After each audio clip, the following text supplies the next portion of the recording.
Salam alaikum, chers élèves. On commence à entamer le dernier chapitre dans lequel nous allons découvrir le processus de la granitisation et sa relation avec le métamorphisme. On désigne par la granitisation le processus par lequel se forme une roche appelée le granit. Le granit est une roche qui constitue la majeure partie de la croûte continentale. Donc, c'est une roche plutonique, ça veut dire il est formé en profondeur suite à un refroidissement lent. Le contraire, c'est le refroidissement rapide. Ce refroidissement lent du magma. Ce magma provient d'une fusion partielle des roches de la croûte continentale. Vous connaissez déjà d'autres roches plutoniques qu'on a évoquées pendant les deux derniers chapitres, comme l'exemple du gabbro au niveau de la dorsale océanique et la granodiorite au niveau de la zone de subduction. Et les deux roches proviennent du refroidissement lent du magma qui est issu de la fusion partielle de la péridotite. Le refroidissement lent du granit lui donne une texture grenue. La texture grenue, ça veut dire que les cristaux sont bien visibles, ils sont gros également, c'est-à-dire elle permet la formation de grands cristaux. C'est la structure, ou bien la texture, pardon, la texture grenue. Le granit, aussi parmi ses caractéristiques, est une roche solide, de couleur généralement claire. Ici, on donne l'exemple de granit rose, qui est constitué de trois sortes de cristaux. Le feldspath, d'une apparence opaque, d'une couleur rose. Le mica, donc ici le mica, il est noir, donc d'une couleur noire. Et le quartz, d'une couleur grise et translucide. Voilà, donc les cristaux du quartz. Voilà. Quant au type de granit, on peut distinguer le granit d'anatexie qui se forme lorsque le magma se refroidit dans le lieu de sa formation, c'est-à-dire en profondeur. Le deuxième type, c'est le granit intrusif. Le granit intrusif qui se forme lorsque le magma remonte près de la surface sous forme d'intrusion. Alors le magma initial, s'il trouve des fissures au niveau des couches terrestres, donc des masses rocheuses, donc elle suit ces fissures pour former des chambres magmatiques qui sont près de la surface. Après un refroidissement qui est lent, ce magma se transforme en granit intrusif. Le troisième cas, c'est lorsque le magma suit ces fissures pour arriver à la surface. Dans ce cas-là, nous allons obtenir des roches qui sont volcaniques, appelées rhyolites. Pour les questions auxquelles nous essaierons de répondre dans ce chapitre, sont premièrement, quelles sont les conditions de la formation des roches granitiques? Deuxièmement, quelle est leur relation avec le métamorphisme? On commence l'étude de la relation entre le granit d'anatexie et les roches avoisinantes en observant la première figure qui représente une carte géologique simplifiée de la région de Sidi Fadma dans la vallée d'Orica à Marrakech, et la deuxième figure qui montre une coupe géologique dans la région d'Egledan Tell Tgmout.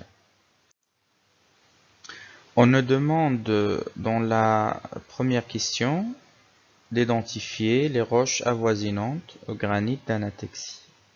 Donc la première partie de la première question.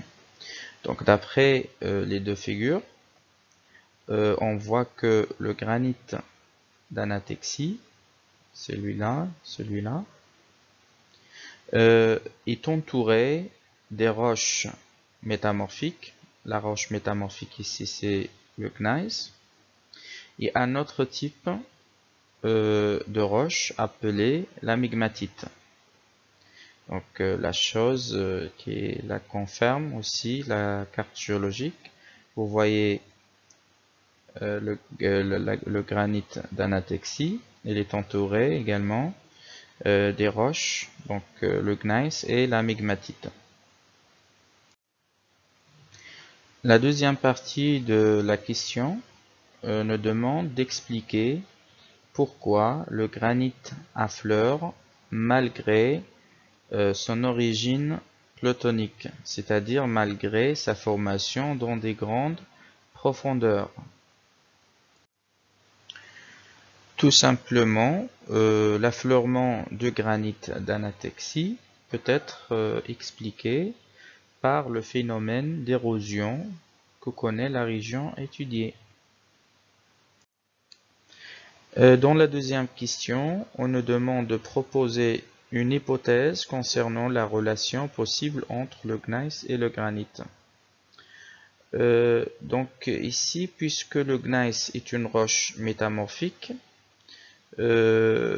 d'intensité, donc il est issu d'un métamorphisme suite à une intensité élevée de pression et de température, il se peut que le granit provient de la fusion partielle du gneiss suite à l'augmentation aussi de l'intensité métamorphique. Donc suite à l'augmentation des conditions de température et pression. Plutôt l'augmentation de la température qui a conduit à la fusion partielle de ce gneiss pour se transformer en granit.